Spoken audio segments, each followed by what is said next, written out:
Good morning students. आज हम बात करेंगे पार्ट्स ऑफ स्पीच में एक नए टॉपिक की जिसका नाम है कंजक्शन।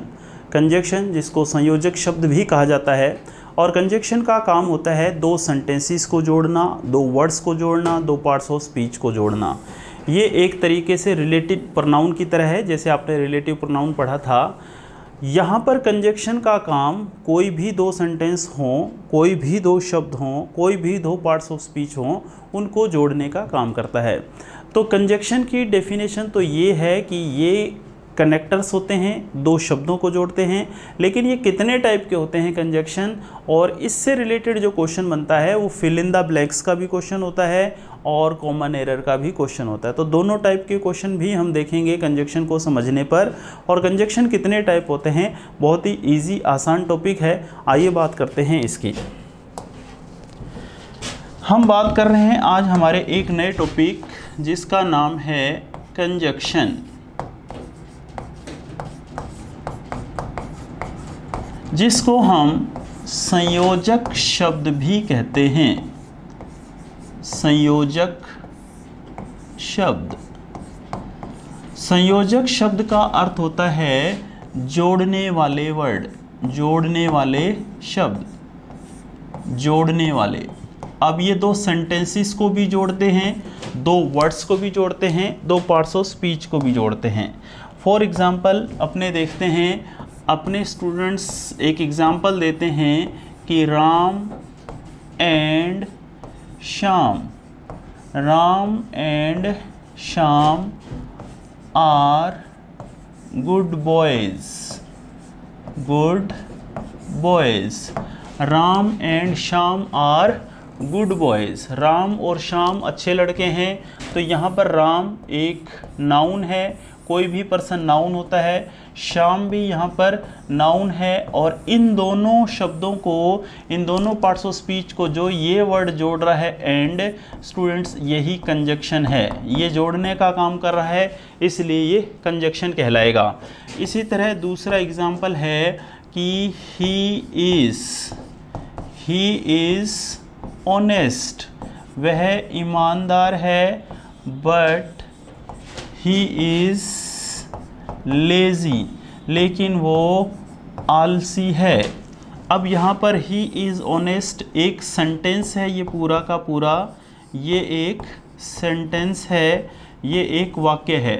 और यहाँ पर ही इज़ लेज़ी ये भी एक सेंटेंस है। और इन दोनों सेंटेंसेस को जोड़ने के लिए हमने लिखा है बट। तो स्टूडेंट्स ये बट ही कंजक्शन है, यहाँ पर ये कंजक्शन कहलाएगा। अब यहाँ पर क्वेश्चन ये पैदा होता है कि ऊपर वाले में तो कंजक्शन आया था एंड, और दूसरे सेंटेंस में कंजक्शन आया बट। ये कैसे हुआ, एंड क्यों लगाया, बट क्यों लगाया? और भी बहुत सारे कंजक्शन होते हैं, जैसे not only but also, as well as, both and, या फिर but, yet, still, however, so, therefore, either or, neither nor, otherwise, else. ये सभी कंजक्शन आंख बंद करके यूज़ नहीं किए जाते हैं। इन सब के पीछे कोई ना कोई रूल होता है और उसी के अकॉर्डिंग इनको यूज़ किया जाता है। तो बहुत ही आसान रूल हैं वो, उनको समझने के बाद आपको समझ में आ जाएगी बात कि कहाँ पर तो बट का यूज़ होता है और कहाँ पर एंड का यूज़ होता है। इस बात को समझने के लिए हमें सबसे पहले ये जानना है कि कंजक्शन के टाइप कितने होते हैं, और उनको हम कैटेगरी, अलग अलग कैटेगरी में बांट कर फिर उसके पीछे के रूल को देखेंगे तो हमें समझ में आ जाएगा कि कहाँ बट आता है, कहाँ एंड आता है, कहाँ नॉट ओनली बट आल्सो आता है, कहाँ एज वेल एज आता है। तो बात करते हैं इसके टाइप्स की। देखिए यहाँ पर हम टाइप्स की बात करने वाले हैं, या फिर हम काइंड्स की बात करने वाले हैं कि कंजक्शन के टाइप्स या काइंड्स कितने होते हैं। तो स्टूडेंट्स वैसे तो इसके कंजक्शन के मोटे तौर पर बात करें तो दो टाइप होते हैं। एक तो होती है coordinating conjunction, coordinating conjunction,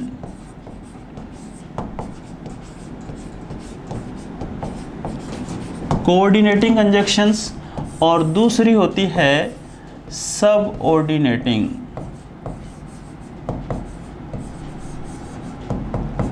subordinating conjunction. ये कंजक्शन के दो टाइप हैं। कई बुक्स में आपको एक तीसरा टाइप दिखता है कोरिलेटिव कंजक्शन, तो हम उसको इसमें ही देख लेंगे। कोरिलेटिव एक्चुअली पेयर बनाने वाले होते हैं, जोड़े बनाने वाले होते हैं। जैसे बोथ के साथ एंड हो गया, आइदर के साथ और हो गया, नाइदर के साथ नोर हो गया, तो वो जहाँ जोड़े बनते हैं उनको कोरिलेटिव कंजक्शन कहा जाता है। तो उसको भी हम इसके साथ ही देख लेंगे, अलग से देखने की आवश्यकता नहीं है। तो सबसे पहले हम बात करेंगे कोऑर्डिनेट कंजक्शन की। ये जो कोऑर्डिनेट, एक बार इसको छोड़िए सबऑर्डिनेट को, हम कोऑर्डिनेट कंजक्शन की बात करेंगे यहाँ पर। ये कंजक्शन स्टूडेंट्स 4 टाइप की होती हैं। कोऑर्डिनेट कंजक्शन 4 टाइप की होती हैं। फर्स्ट टाइप में आता है एंड और both and, not only but also, not only but also,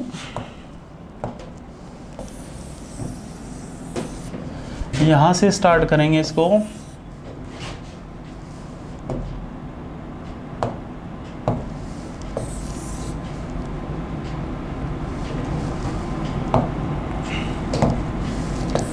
यहाँ से पहली कंजक्शन है एंड, बोथ एंड,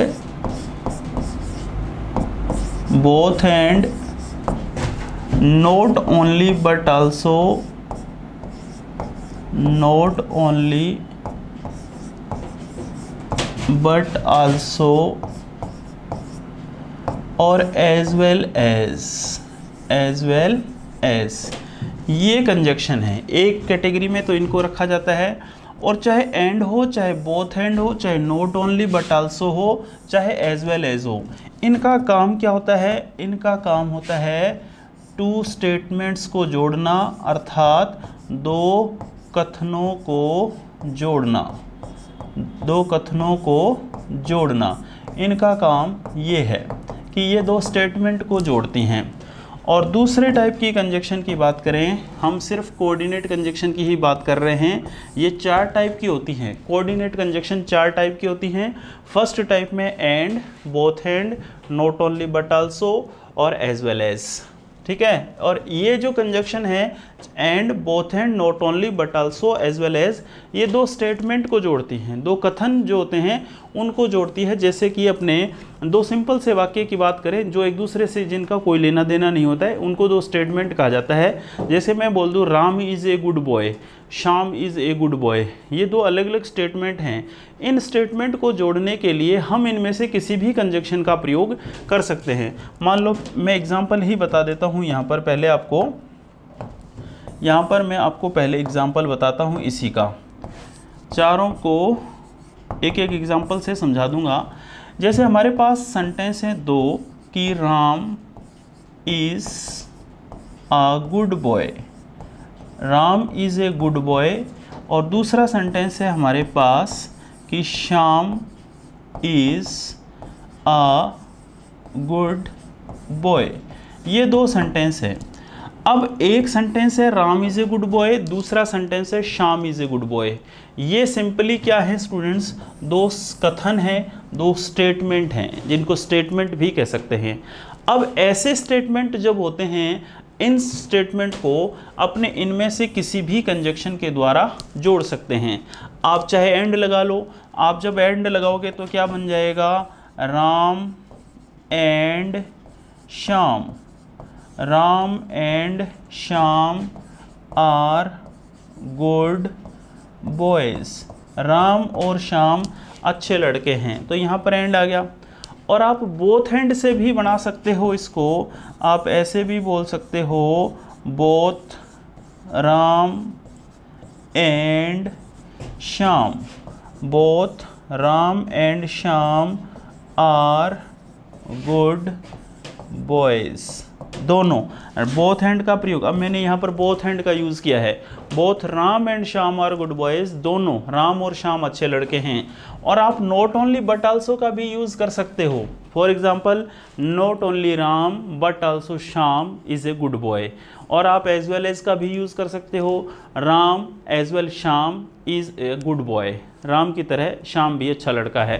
तो स्टूडेंट्स ये जो कंजक्शन है, चाहे वो एंड हो, चाहे वो बोथ एंड हो, चाहे वो नॉट ओनली बट आल्सो हो, चाहे एज वेल एज हो, इनका काम होता है दो स्टेटमेंट को जोड़ना, दो कथनों को जोड़ना जो है वो ये कंजक्शन करती हैं। और ये कंजक्शन कौन सी हैं? Coordinate conjunction. एक बार सबऑर्डिनेट को भूल जाइए आप, हम सबऑर्डिनेट की बात नहीं कर रहे हैं, हम बात कर रहे हैं कोऑर्डिनेट कंजक्शन की। कोऑर्डिनेट कंजक्शन 4 टाइप की होती हैं मैंने कहा, और मैं फर्स्ट टाइप को बता रहा हूँ जिसमें ये कंजक्शन आती हैं and, both and, not only but also और एज वेल एज। और इनका काम होता है दो स्टेटमेंट को जोड़ना। और स्टेटमेंट इस तरह के जो सेंटेंस होते हैं ये एक तरीके से कथन है, और इन कथनों को हम इनमें से किसी भी कंजक्शन के द्वारा जोड़ सकते हैं। कोई सी भी कंजक्शन लगा दो, सब कंजक्शन से ये जुड़ेंगे। तो ये तो हुआ फर्स्ट टाइप जिसमें ये 4 कंजक्शन आ गई, and, both and, not only but also और एज वेल एज। ये फर्स्ट टाइप में ही है। अब हम सेकंड टाइप की बात करते हैं। वही कोऑर्डिनेट कंजक्शन पढ़ रहे हैं हम, कोऑर्डिनेटिंग कंजक्शन। कोऑर्डिनेटिंग कंजक्शन में हमने फर्स्ट टाइप पढ़ लिया, अब हम सेकंड टाइप की बात कर रहे हैं। इसी का सेकंड टाइप है। इसमें आता है but, yet, still, however, however, ये कंजक्शन आती हैं। जैसे फर्स्ट टाइप में and, both and, not only but also, as well as आया था और उनका काम था दो स्टेटमेंट को जोड़ना। वैसे ही बट, येट, स्टिल, हाउएवर, इनका काम क्या होता है? इनका काम होता है दो ऑपोजिट यानी कि दो विरोधी वाक्यों को जोड़ना। विरोधी वाक्यों को यानी कि सेंटेंसेस को जोड़ना, इनका ये काम होता है। दो ऑपोजिट सेंटेंसेस को जोड़ने का ये काम करते हैं। कौन कौन सी conjunction? But, yet, still, however. अब देखो बट क्या होता है? बट का अर्थ आप सबको पता है, बट का अर्थ होता है लेकिन। बट क्या होता है? लेकिन। और येट, स्टिल, हाउएवर, इनका अर्थ होता है तो भी या फिर भी। तो भी या फिर भी, ये इनका अर्थ होता है। तो हम कोऑर्डिनेट कंजक्शन में सेकंड टाइप की कंजक्शन पढ़ रहे हैं स्टूडेंट्स। और सेकंड टाइप की कंजक्शन में हम 4 प्रकार की कंजक्शन को फिर देख रहे हैं, बट, येट, स्टिल और हाउएवर। और इनका काम क्या होता है? ये कौन से सेंटेंसेस को जोड़ती हैं? ये हमेशा उन सेंटेंसेस को जोड़ती हैं जो एक दूसरे के ऑपोजिट हों, जो एक दूसरे के विरोधी हों। जबकि पहले जो हमने कंजक्शन देखा first type, and, both and, not only but also और एज वेल एज, उनका काम क्या था? दो सिंपली कथनों को जोड़ना, दो स्टेटमेंट को जोड़ना उनका काम था। लेकिन ये कंजक्शन जो है बट, येट, स्टिल, हाउएवर, इनका काम होता है दो ऑपोजिट सेंटेंसेस को जोड़ना। एक सेंटेंस में कोई बात कही होगी, उसके ऑपोजिट दूसरे में कही होगी, तो ऐसे सेंटेंस की पहचान करके हम इन कंजक्शन का यूज़ करते हैं। जैसे देखिए, जैसे क्वेश्चन है कि he is my best friend. He is my best friend, space, he does not help me। ये क्वेश्चन है। he is my best friend, he does not help me। अब मान लो कि यहाँ पर अपने पास ऑप्शन है। ऑप्शन ए है कि बट, ऑप्शन बी है कि एंड, ऑप्शन सी है एज वेल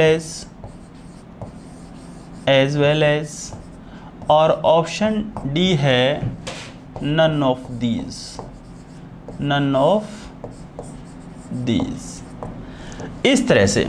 तो ऐसी कंडीशन में जब इस टाइप का क्वेश्चन हमें मिलता है तो हमें देखना है कि ये दो जो सेंटेंस हैं, क्या ये दो सिंपली स्टेटमेंट हैं या दोनों ऑपोजिट बातें कर रहे हैं। तो हम देखेंगे कि यहाँ पर लिखा he is my best friend, यहाँ पर तो हम कह रहे हैं बेस्ट फ्रेंड है और फिर हम कहते हैं डज नॉट हेल्प मी, ये तो अपोजिट है। बेस्ट फ्रेंड तो हेल्प करता है, ये कह रहा है बेस्ट फ्रेंड है फिर कहता है वो कभी मेरी हेल्प नहीं करता है, तो फिर इसका मतलब ये अपोजिट बात हुई। बेस्ट फ्रेंड वो तो हेल्प करता है, एक तरफ तो बता रहा है बेस्ट फ्रेंड, दूसरी तरफ कह रहा है हेल्प नहीं करता है, इसका मतलब ये अपोजिट बात है।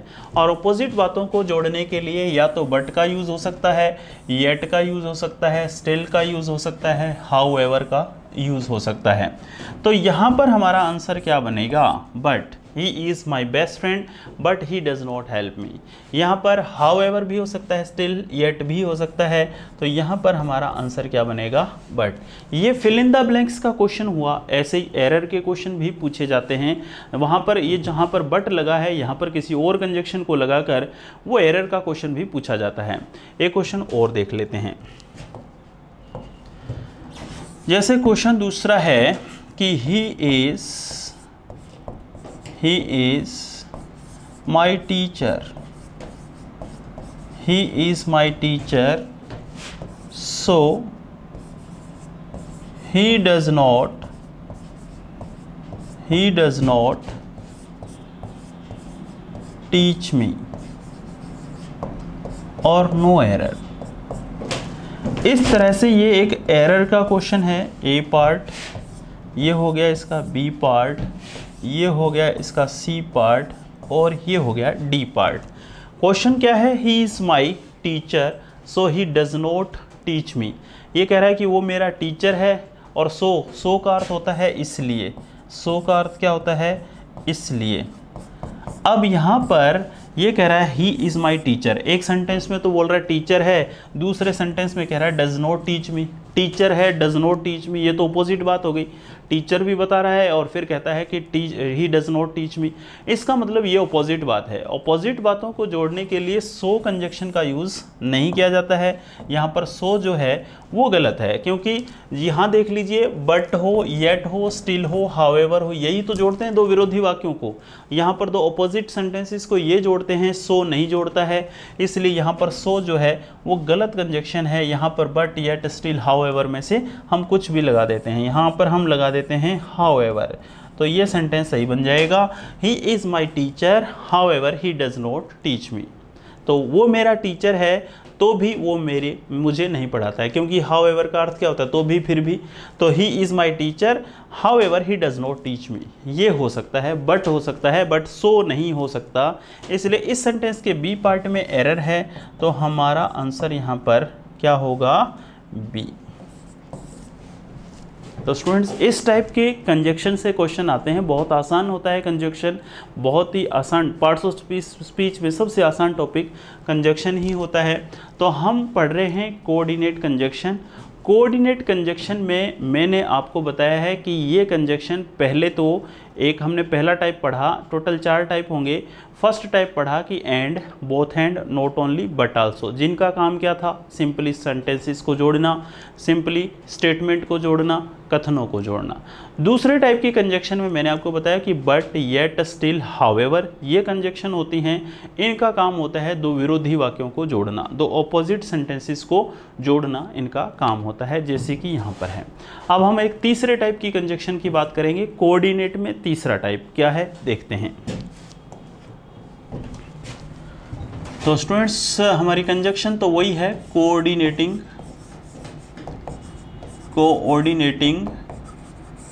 इसमें हम थर्ड पार्ट पढ़ रहे हैं और इसमें कंजक्शन होती है सो और देयरफॉर। सो और देयरफॉर, ये दो ही कंजक्शन होती हैं, सो और देयरफॉर। इन दोनों का एक ही हिंदी अर्थ होता है, इन दोनों का एक ही हिंदी अर्थ होता है, इसलिए सो एंड देयरफॉर ये कंजक्शन है।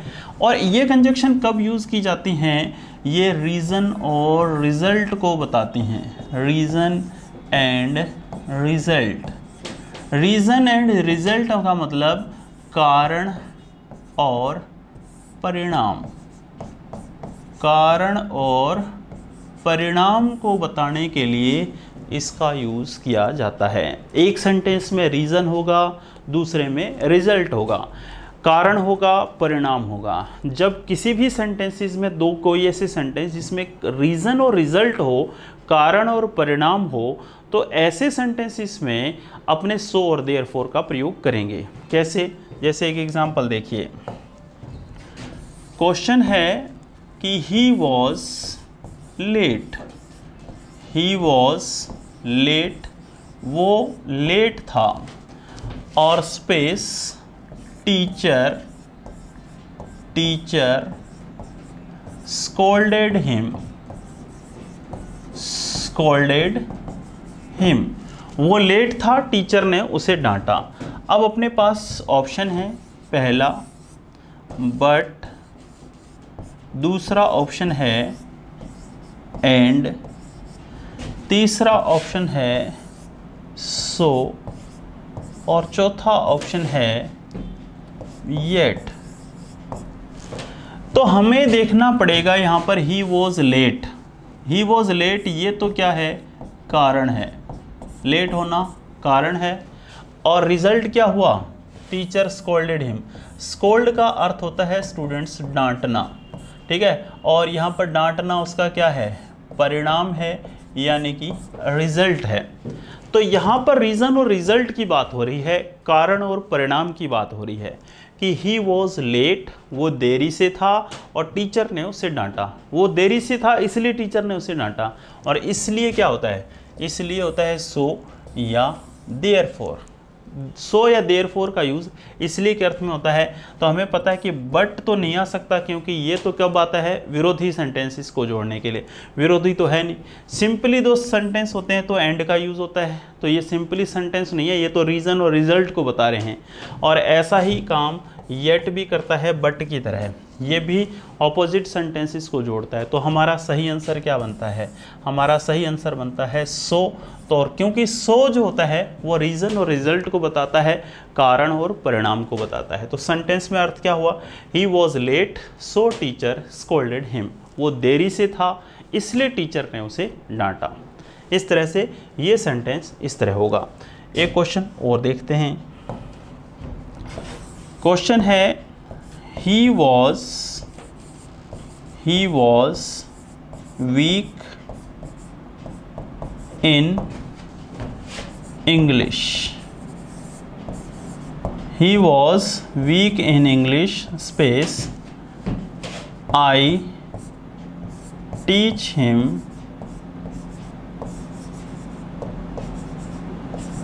daily.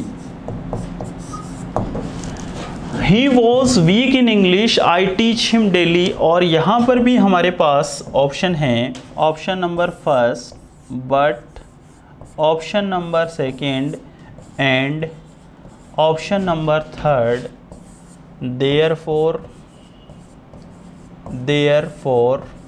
और ऑप्शन नंबर डी हाउएवर। इस तरह से चार ऑप्शन है। फिल इन द ब्लैंक्स का ये question, he was weak in English, I teach him daily, वो अंग्रेजी में कमज़ोर है, ये कारण है। और आई टीच हिम डेली, मैं उसको डेली पढ़ाता हूँ, कारण क्या है? कि वो कमज़ोर है इसलिए मैं उसको डेली पढ़ाता हूँ, ये परिणाम है। कारण और परिणाम है। तो हमें पता है कि बट का यूज़ नहीं हो सकता, एंड का यूज़ नहीं हो सकता, देयरफॉर का यूज़ होगा, क्योंकि देयरफॉर का अर्थ क्या होता है? इसलिए। और यहाँ पर हाउएवर नहीं आ सकता, क्योंकि हाउएवर का अर्थ क्या होता है? तो भी या फिर भी, तो भी या फिर भी इसका अर्थ होता है। और ये तो इसके जैसा ही है, ये तो विरोधी वाक्यों को जोड़ता है, दो ऑपोजिट सेंटेंसेस को जोड़ता है हाउएवर। बट की तरह बट के स्थान पर यूज़ कर सकते हैं हाउएवर को, और हाउएवर के स्थान पर बट को यूज़ कर सकते हैं। लेकिन यहाँ पर ज़रूरत है किसकी? देयरफॉर की, क्योंकि इन दो सेंटेंसेस में जो है बात कारण और परिणाम की हो रही है, बात रीज़न और रिजल्ट की हो रही है, इसलिए यहाँ पर ज़रूरत पड़ेगी हमें इस कंजक्शन की। ओके स्टूडेंट्स, समझ में आ गई होगी बात। हमने 3 कंजक्शन पढ़ ली, थोड़ा और रिपीट कर देता हूँ मैं। हम पढ़ रहे हैं कंजक्शन। कंजक्शन है 2 टाइप की, कोऑर्डिनेटिंग और सबऑर्डिनेटिंग। कोऑर्डिनेटिंग कंजक्शन 4 टाइप की होती है। फर्स्ट टाइप मैंने आपको बताया, जो स्टेटमेंट को जोड़ते हैं, जो कथनों को जोड़ते हैं। कौन कौन सी कंजक्शन है? And, both and, not only but also और एज वेल एज, ये स्टेटमेंट को जोड़ती हैं। दूसरे टाइप की कंजक्शन हमने पढ़ी बट, येट, स्टिल, हाउएवर। इनका काम क्या होता है? दो ऑपोजिट सेंटेंसेस को जोड़ना, दो विरोधी वाक्यों को जोड़ना। तीसरे टाइप की कंजक्शन अभी मैंने आपको बताई, सो और देयरफॉर। इसका अर्थ होता है इसलिए, और ये जो कंजक्शन होती हैं ये रीज़न और रिजल्ट को जोड़ती हैं, अर्थात कारण और परिणाम को जोड़ती हैं। अब लास्ट कंजक्शन रह गई कोऑर्डिनेट में फोर्थ टाइप की, वो कौन सी है?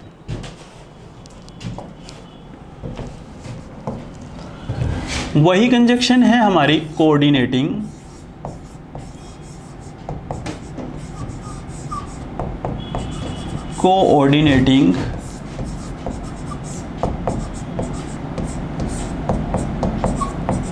कंजक्शंस।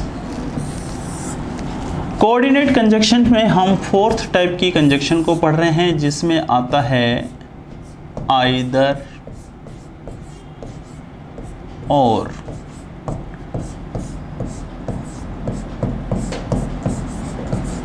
नाइदर नोर और, अदरवाइज और एल्स। ये कंजक्शन है आइदर और, नाइदर नोर और, अदरवाइज और एल्स। इन कंजक्शन का काम क्या होता है? ये कंजक्शन जो है इनका काम होता है विकल्पों को जोड़ना। किसको जोड़ना? विकल्पों को जोड़ना, विकल्पों को जोड़ना। और विकल्प का मतलब यहाँ पर बात होती है चॉइस की, यहाँ पर बात होती है चॉइस की, कि दो चॉइसेस दी जाती हैं कि आपको किसी एक को चुनना होता है, तो बात चॉइसेस की या विकल्पों की हो तो फिर हम इस फोर्थ टाइप की कंजक्शन का यूज़ कर सकते हैं। ये कंजक्शन क्या होती हैं? आइदर और, नाइदर नोर और, अदरवाइज और एल्स। जैसे एक क्वेश्चन जो कि एसएससी में पूछा गया है, मैं वही क्वेश्चन आपको बताने जा रहा हूँ।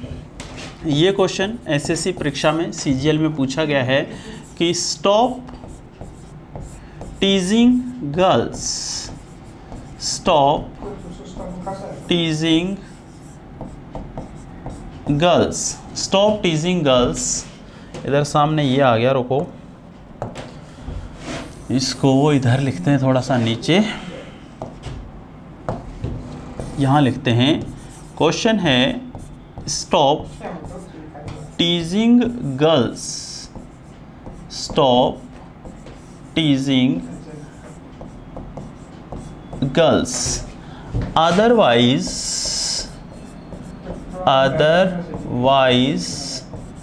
you have to face the music, you have to face the music, otherwise you have to face the music or no error। ये क्वेश्चन है इस टाइप्स का। ये ए पार्ट है और ये इस सेंटेंस का बी पार्ट है और ये सेंटेंस का सी पार्ट है और ये डी पार्ट है। Stop teasing girls otherwise you have to face the music, कि लड़कियों को परेशान करना बंद करो अन्यथा आपको फेस द म्यूज़िक होना पड़ेगा। फेस द म्यूज़िक स्टूडेंट्स एक इडियम्स होती है जिसका अर्थ होता है गंभीर परिणाम भुगतना। Face the music, face the music का अर्थ क्या है? एक इडियम है जिसका अर्थ होता है गंभीर परिणाम भुगतना, टू फेस द डिफ़िकल्टी, तो उसको हम बोलते हैं फेस द म्यूज़िक। तो यहाँ पर ये बोल रहा है कि स्टॉप टीजिंग गर्ल्स, एक सेंटेंस तो कह रहा है स्टॉप टीजिंग गर्ल्स, दूसरा सेंटेंस कह रहा है you have to face the music, या फिर तुम्हें गंभीर परिणाम भुगतने पड़ेंगे। ये कह रहा है या तो लड़कियों को परेशान करना बंद करो या फिर गंभीर परिणाम भुगतने के लिए तैयार रहो। तो चॉइस है आपके पास, या तो फेस द म्यूज़िक हो जाओ या फिर लड़कियों को परेशान करना बंद करो। दोनों में से एक चॉइस चुनने की बात हो रही है, और जहाँ पर चॉइस की बात होती है वहाँ पर हम किस कंजक्शन का प्रयोग करेंगे? वहाँ पर कोऑर्डिनेट कंजक्शन का प्रयोग करेंगे। कोऑर्डिनेट में कौन सी कंजक्शन का प्रयोग करेंगे? इस फोर्थ टाइप की जो विकल्पों को जोड़ती है। तो ये सेंटेंस स्टूडेंट्स सही है, इस सेंटेंस में कोई भी एरर नहीं मानी जाती है। ठीक है। चलिए आगे बात करते हैं। फोर्थ टाइप की, ये फोर्थ कंजक्शन होगी। अब मैं इससे रिलेटेड कुछ आपको क्वेश्चन दूंगा, आप इसको फटाफट से देखिए। तो इसमें जो कोऑर्डिनेट कंजक्शंस होती हैं, इस कोऑर्डिनेट कंजक्शंस में हमने 4 टाइप की कंजक्शंस पढ़ी हैं। इनसे रिलेटेड मैं कुछ क्वेश्चंस आपको बता रहा हूँ, वो क्वेश्चंस आप करिए, फिर हम बात करेंगे सबऑर्डिनेट कंजक्शन की। तो मैं रिपीट कर देता हूँ एक बार कोऑर्डिनेट कंजक्शंस को आपको। मैं शुरुआत से बता देता हूँ कि कंजक्शंस जो होती हैं वो 2 टाइप की होती हैं, कोऑर्डिनेटिंग कंजक्शंस और subordinating conjunctions. Coordinate conjunctions 4 type की होती हैं, जिसमें पहला है and, both and, not only but also और एज वेल एज। और इन कंजक्शंस का काम होता है 2 स्टेटमेंट्स को जोड़ना, 2 कथनों को जोड़ना।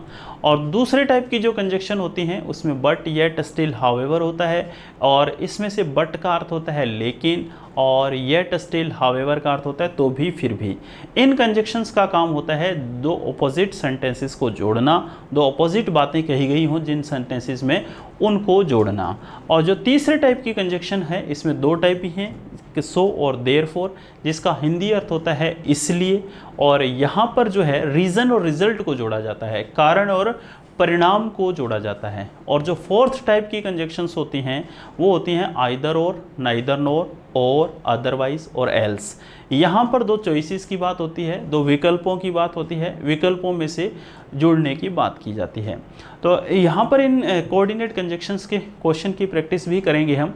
लेकिन यहाँ पर अगर पूरी कोऑर्डिनेट कंजक्शंस को देखा जाए तो मोस्ट इंपॉर्टेंट कंजक्शन निकल के सामने आती है not only but also. Not only but also say ज़्यादा क्वेश्चन पूछे जाते हैं। तो मैं पहले आपको नॉट ओनली बट आल्सो के बारे में ही बता देता हूं कि नॉट ओनली बट आल्सो का जब भी क्वेश्चन आए तो हमें किस बात का ध्यान रखना है। मैं आपको एक ट्रिक बताऊंगा जिससे आपका नॉट ओनली बट आल्सो का क्वेश्चन कभी भी गलत नहीं होगा, और सबसे ज़्यादा पूछा भी नॉट ओनली बट आल्सो का क्वेश्चन जाता है। नॉट ओनली बट आल्सो वाले क्वेश्चन में किस टाइप का ध्यान रखना है और एरर कैसे पकड़नी है, बहुत ही आसान तरीका है, उसकी बात करते हैं। यहाँ पर हम बात करने वाले हैं not only but also. Not only but also. Not only but also वाला जब क्वेश्चन होता है तो एरर कहाँ होती है स्टूडेंट्स? तो मैं आपको एक बात बता दूं कि जब भी नॉट ओनली बट आल्सो वाला क्वेश्चन होगा तो एरर हमेशा नॉट ओनली की तरफ ही होगी, बट आल्सो हमेशा सही होगा। बट आल्सो की तरफ कभी भी एरर नहीं मानी जाएगी, होती भी नहीं है। एरर हमेशा होगी नॉट ओनली की तरफ, ये बात दिमाग में रखनी है। जब भी नॉट ओनली बट आल्सो का एरर का क्वेश्चन आए, और एरर जो होगी वो हमेशा नॉट ओनली की तरफ होगी, बट आल्सो की तरफ नहीं होगी। आपको मान लो सेंटेंस बिल्कुल भी समझ में नहीं आ रहा, तुक्का भी मारना चाह रहे हो, तो फिर आप तुक्का मारो नॉट ओनली की तरफ, क्योंकि एरर जो नॉट ओनली बट आल्सो वाले सेंटेंसेस में होती है वो नॉट ओनली की तरफ ही होती है, बट आल्सो की तरफ नहीं होती है। इसमें हम कुछ रूल्स देखने वाले हैं। जैसे रूल नंबर 1 देखिए। रूल नंबर 1 ये कहता है कि अगर किसी सेंटेंस में नॉट ओनली बट आल्सो है तो ये जो बट आल्सो है, मान लो ये सेंटेंस में बट आल्सो है और यहाँ पर सेंटेंस में नॉट ओनली है, तो आपको इसको बेस बनाना है। यहाँ पर देखना क्या है, यहाँ पर कौन सा पार्ट्स ऑफ स्पीच है, यहाँ पर कौन सा पार्ट्स ऑफ स्पीच है, मतलब यहाँ पर नाउन है क्या, तो इधर भी नाउन होनी चाहिए, इसके बाद भी यहाँ पर भी नाउन होनी चाहिए। यहाँ पर वर्ब है तो यहाँ पर भी वर्ब होनी चाहिए, यहाँ पर प्रीपोजिशन है तो यहाँ पर भी प्रीपोजिशन होनी चाहिए। यानी कि बेस किसको बनाना है, बट आल्सो को बेस बनाना है। इसके बाद जो पार्ट्स ऑफ स्पीच होता है वही नॉट ओनली के बाद होना चाहिए। ऐसा नहीं होगा तो सेंटेंस गलत होगा। और अपने को देखना किसको है, पहले अपने को नॉट ओनली को नहीं देखना, बट आल्सो को देखना है। बट आल्सो को बेस बनाना है, इसके बाद क्या है वही इसके बाद होना चाहिए, नहीं है तो सेंटेंस गलत है। एक एग्जांपल देखिए, जैसे क्वेश्चन है she has not only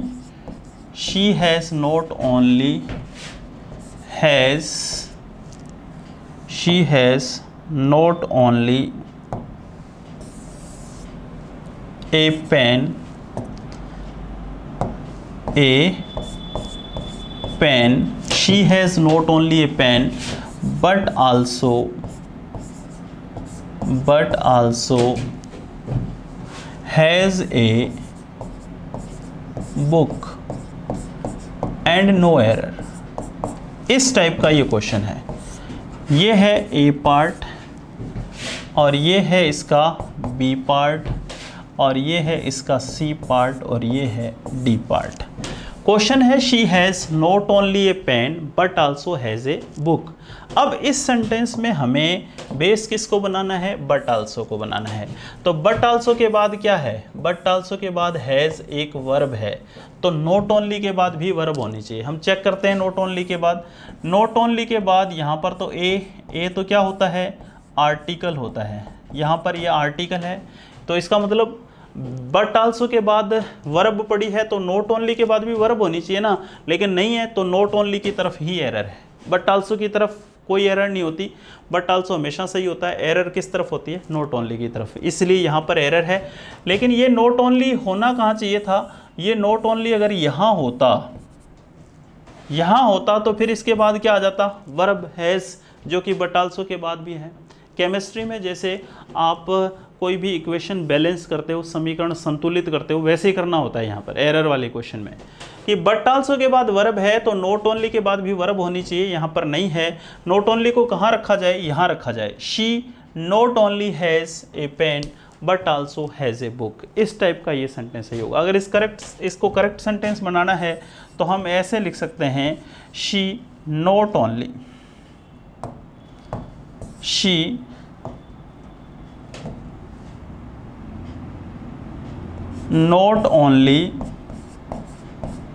not only has a pen but also has a book। अब ये सेंटेंस सही है, देख लो, बट आल्सो के बाद भी हैज़ है और नॉट ओनली के बाद भी हैज़ है, तब ये सेंटेंस सही होगा। तो स्टूडेंट्स किस बात का ध्यान रखना है? नॉट ओनली बट आल्सो वाले सेंटेंस में ध्यान इस बात का रखना है कि बट आल्सो को बेस बनाना है। जो बट आल्सो के बाद पार्ट्स ऑफ स्पीच है वही नॉट ओनली के बाद होगा, नहीं होगा तो सेंटेंस गलत हो जाएगा। एक रूल तो ये है। एक दूसरे रूल की बात करते हैं। इसमें दूसरा रूल ये है कि अगर कोई सेंटेंस नॉट ओनली से शुरू होता है, नॉट ओनली से सेंटेंस की शुरुआत होती है, नॉट ओनली से सेंटेंस शुरू होता है, तो ऐसे सेंटेंस में कैसी एरर पूछी जाती है? अगर कोई सेंटेंस नॉट ओनली से शुरू होता है तो उसके जस्ट बाद क्या होना चाहिए? हेल्पिंग वर्ब होनी चाहिए और उसके जस्ट बाद जो है सब्जेक्ट होना चाहिए। इन्वर्सन बोलते हैं इसको, पहले वर्ब फिर सब्जेक्ट होना चाहिए।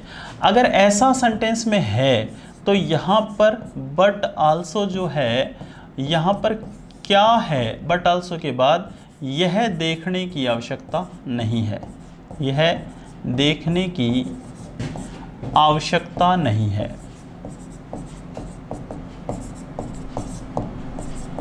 कहने का अर्थ यह है कि पहला जो रूल आपने पढ़ा था कि बट आल्सो के बाद जो पार्ट्स ऑफ स्पीच हो वही नॉट ओनली के बाद होना चाहिए, पहला रूल यही पढ़ा था ना आपने।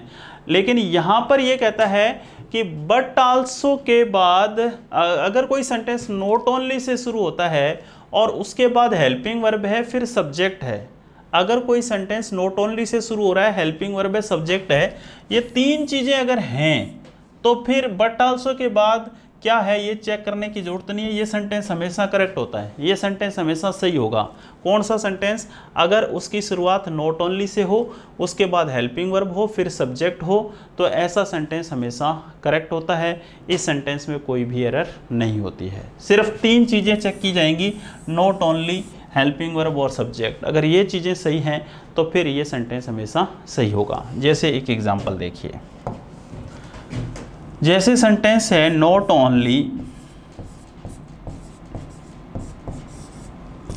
Only has she A pen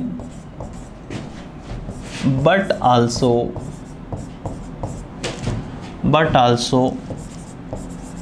she has a book.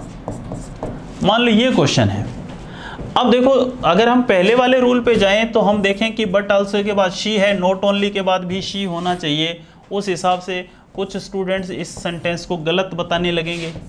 A part, ये बी पार्ट और ये सी पार्ट, नो एरर, एक फोर्थ पार्ट है। तो अगर पहले वाले रूल को देखा जाए तो वो नॉट ओनली से शुरू नहीं हो रहा था, वो तो इस टाइप का सेंटेंस था कि she has not only A pen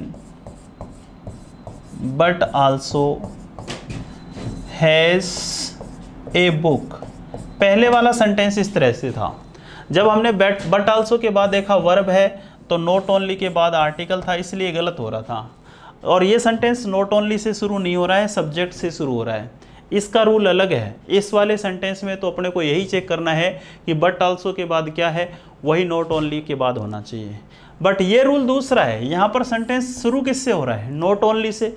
not only say शुरू हो रहा है तो उसके बाद हेल्पिंग वर्ब हो, सब्जेक्ट हो, बस ये तीन चीज़ें सही है ना, तो ये सेंटेंस ही सही है। आगे पढ़ने की कोई आवश्यकता आपको नहीं है। ये भी चेक करने की आवश्यकता नहीं है कि बट आल्सो के बाद क्या है। तो यहाँ पर मैंने देखा नॉट ओनली भी है, हेल्पिंग वर्ब है, सब्जेक्ट आगे क्या है सेंटेंस में, मुझे कोई मतलब नहीं, ये सेंटेंस सही होगा। इस सेंटेंस में कोई भी एरर नहीं होगी। ये टाइम बचाने का तरीका भी है। तो दो रूल हो गए। अगर किसी सेंटेंस में सब्जेक्ट है और फिर बट आल्सो के बाद चेक करना है क्या है, नॉट ओनली के बाद वही होना चाहिए। और दूसरा रूल कहता है कि नॉट ओनली से सेंटेंस शुरू है, हेल्पिंग वर्ब है, सब्जेक्ट है, तो आगे क्या है चेक करने की आवश्यकता नहीं है, सेंटेंस सही होता है। एक तीसरा रूल और है।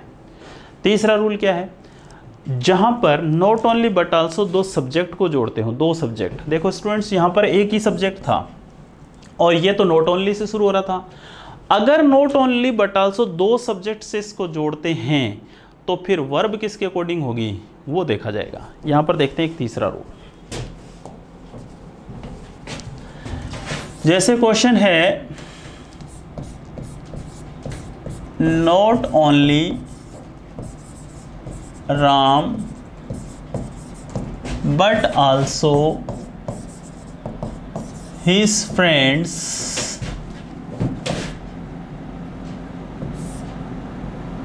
plucked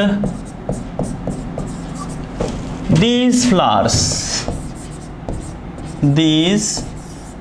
flowers. ये क्वेश्चन है। ऑप्शन है हमारे पास हैज़, ऑप्शन बी है हैव, ऑप्शन सी है इज, ऑप्शन डी है was। अब यहाँ पर रूल क्या है कि नॉट ओनली आ रहा है, यहाँ पर आप कहोगे सर शुरुआत में आ रहा है, पहले वर्ब होनी चाहिए फिर सब्जेक्ट होना चाहिए। जी नहीं, ये रूल वैसा नहीं है। यहाँ पर दो सब्जेक्ट हैं, एक तो राम और एक हिज फ्रेंड्स। यहाँ पर दो सब्जेक्ट हैं, ये तीसरा रूल है हमारा। ये रूल कौन सा है, तीसरा। जब किसी सेंटेंस में नॉट ओनली बट आल्सो दो सब्जेक्ट को जोड़ते हैं, नॉट ओनली भी है बट आल्सो भी है और राम और हिज फ्रेंड्स दो सब्जेक्ट भी हैं। जब भी किसी सेंटेंस में नॉट ओनली बट आल्सो दो जो सब्जेक्ट्स को जोड़ते हैं, दो सब्जेक्ट्स को, तो वर्ब हमेशा पास वाले सब्जेक्ट के अकॉर्डिंग होगी। तो पास में क्या है, फ्रेंड्स। राम तो सिंगुलर है, फ्रेंड्स प्लूरल है, तो यहाँ पर वर्ब किसके अकॉर्डिंग होगी, फ्रेंड्स के अकॉर्डिंग। तो यहाँ पर वैसे यहाँ पर बोल रहा है प्लग्ड, प्लग्ड वर्ब की थर्ड फॉर्म है, तो या तो हैज़ आएगा या हैव आएगा। अब फ्रेंड्स के साथ क्या आएगा, have. Not only Ram but also his friends have plucked these flowers. तो यहाँ पर हमारा रूल क्या बना, यहाँ पर हमारा रूल तीसरा बना कि जब दो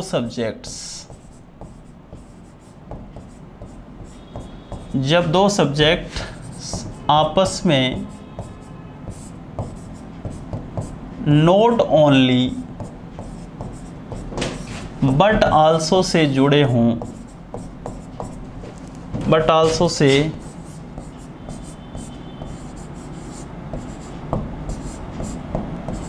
जुड़े हों, तब वर्ब का यूज पास वाले सब्जेक्ट के अनुसार होता है।